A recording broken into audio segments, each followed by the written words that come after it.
بزرگان محترم، آج بدھ کا دن ہے اور بدھ کے دن آپ کو پتہ ہے کہ ہم دیوبند اور علماء دیوبند نے جو کارنامے انجام دیے اس کی ایک جھلک میں آپ کی خدمت میں بیان کر رہا تھا۔ بدھ کا دن اس لیے چنا کہ یہی دن اللہ تعالیٰ نے کیا کیا تھا؟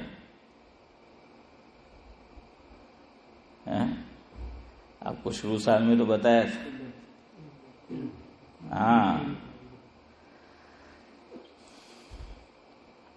کھرو کھوٹو جے بھی جا کے بھائی آوے تیر ماری મૂકવાનું કોઈ વખત લાગી જાય નિશાના પર આપણને એમ હોય કે આ તો ખાઈ નહીં મળે તો લાગી જાય।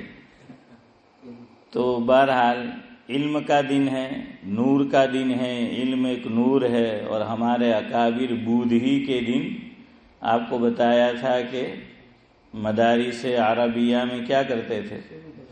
اسباق کا آغاز کرتے تھے۔ تو یہ علم کا دن ہے، تو اسی لیے بدھ کا دن ہم نے چنا تھا۔ علامہ اقبال علیہ الرحمہ کا ایک کلام ہے،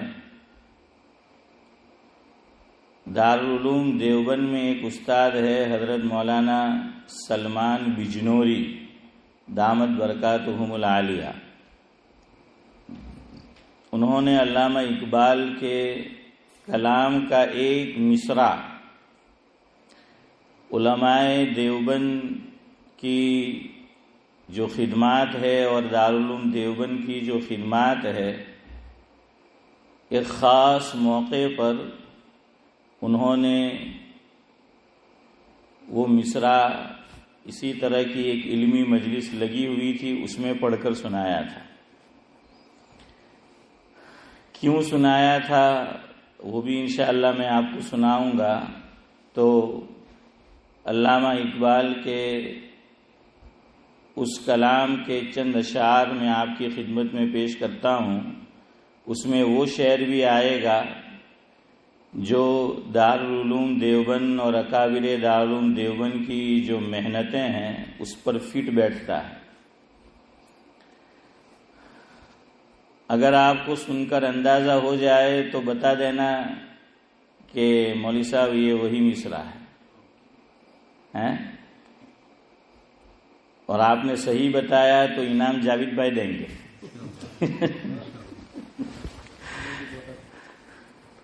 بہرحال سنیں۔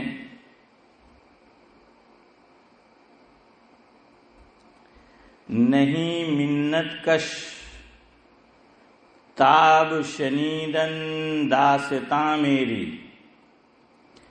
اقبال یہ کرتے ہیں کہ اردو میں بھی فارسی کے الفاظ استعمال کرتے ہیں اشعار میں۔ تو اب آپ بھی سنتے ہیں تو آپ کو ایسا لگتا ہے کہ پتہ نہیں اب مولوی صاحب کا دماغ بھی ٹھیک ہے کہ نہیں، کہ یہ کیا پڑھ رہے ہیں، کیا سنا رہے ہیں۔ بہرحال آگے آپ کو سمجھ آ جائے گا۔ حضرت مفتی سید احمد صاحب پالنپوری نور اللہ مرقدہ 2008 عیسوی میں راندیر میں جو 2 دینی ادارے ہیں تو اس کے سالانہ جلسے میں تشریف لے گئے تھے، اور میں نے حضرت کے جو حالات اللہ تعالیٰ کی توفیق سے جمع کیے ہیں اور کتابی شکل میں چھپ بھی چکے ہیں گلدستہ سعید کے نام سے، اس میں بھی یہ بات ہے۔ تو 2008 عیسوی میں جو سالانہ جلسہ تھا تو اس میں 2 خاص مہمان مدعو کیے گئے تھے۔ ایک حضرت مولانا احمد لاٹ صاحب دامت برکاتہم العالیہ، حضرت مفتی سید احمد صاحب پالنپوری نور اللہ مرقدہ نے اس تقریر میں جو 2008 میں راندیر کی چنار واڑ مسجد میں وہ جلسہ ہوا تھا اور ہر سال وہیں ہوتا ہے. میں بھی جب فاضل ہوا تو وہیں دستار بندی کی گئی تھی. حضرت تھانوی رحمۃ اللہ علیہ کا جملہ حافظ امتیاز شاید زیادہ سمجھے، وہ یاد آیا کہ ہمارے اکابر تو یہ کہتے ہیں کہ طالب علم جب فاضل ہو جائے تو اشرف بھائی کیا باندھتے ہیں؟ امامہ جو ہیں وہ باندھتے ہیں، اس کو کہتے ہیں دستار بندی. تو 10 تار بندی. حضرت فرماتے تھے کہ اس کو بولتے تو ہے دستار بندی، لیکن بعض طلباء کم وقت ایسے ہوتے ہیں کہ ایک بھی تار نہیں ہوتا. تو کیا فرمایا نورانی بھائی کہ ایک بھی تار نہیں ہوتا. یہاں تو 10 تار، تو یہاں ایک بھی تار نہیں ہوتا. محنت سے پڑھائی نہیں ہوتا. تو حضرت نے اس موقع پر فرمایا تھا کہ یہ حضرت مولانا احمد لاٹ صاحب دامت برکاتہم العالیہ کے تعلق سے میں ایک جملہ استعمال کرتا ہوں کہ فی الحال دعوت و تبلیغ کے جو اکابر ہے اس میں یہ لسان التبلیغ ہے. کیا ہے؟ لسان التبلیغ ہے. یہ لقب پہلے کس کا تھا؟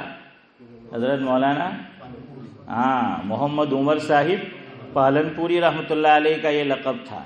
فرمایا کہ اگر فی الحال کسی کو یہ لقب دیا جا سکتا ہے تو حضرت نے فرمایا کہ یہ حضرت مولانا احمد لاٹ صاحب ہے کہ یہ لسان التبلیغ ہے، کہ تبلیغ کی زبان ہے. اور حضرت نے اس مجلس میں فرمایا طلباء سے کہ بھئی دیکھو، روزانہ مطالعہ کرو.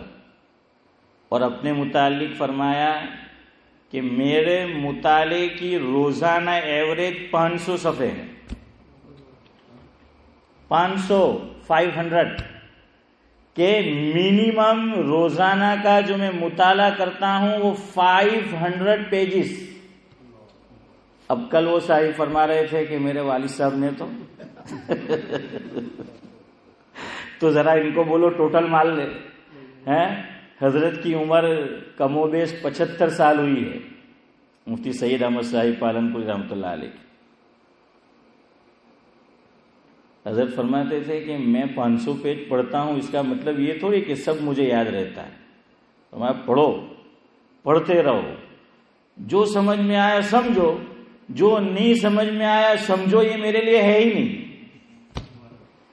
یہ میرے لیے تھا ہی نہیں. جخماری مت کرو، چھوڑو اس کو، لیکن پڑھ جاؤ تو کچھ نہ کچھ تو ذہن میں رہے گا. حضرت مولانا مفتی محمود حسن صاحب گنگوہی رحمۃ اللہ علیہ سے ایک طالب علم نے سوال کیا کہ حضرت میں مطالعہ کرتا ہوں لیکن جو میں پڑھتا ہوں مجھے سب یاد نہیں رہتا، تو میں کیا کروں؟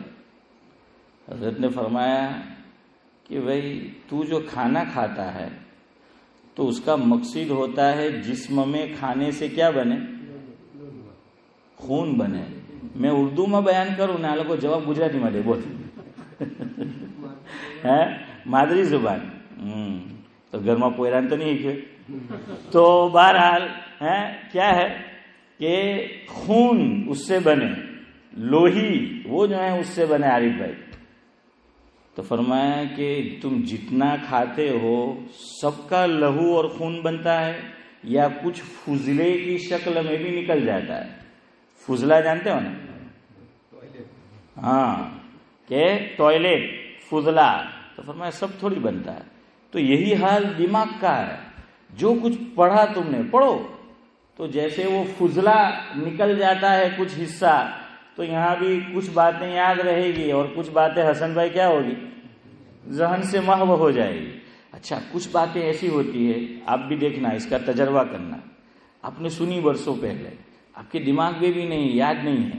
اچانک کوئی واقعہ آپ کے ساتھ پیش آ گیا، کوئی بات آپ کے ساتھ پیش آ گئی، یا آپ کے کسی ساتھی کے ساتھ وہ بات پیش آ گئی، آپ کو وہ سنی ہوئی بات یاد آ جاتی ہے نا؟ وہ اچانک یاد آ جاتی ہے. کسی کو ہمارے حضرت فرماتے تھے آپ نے گجراتی اسکول کے اندر ہاشم بھائی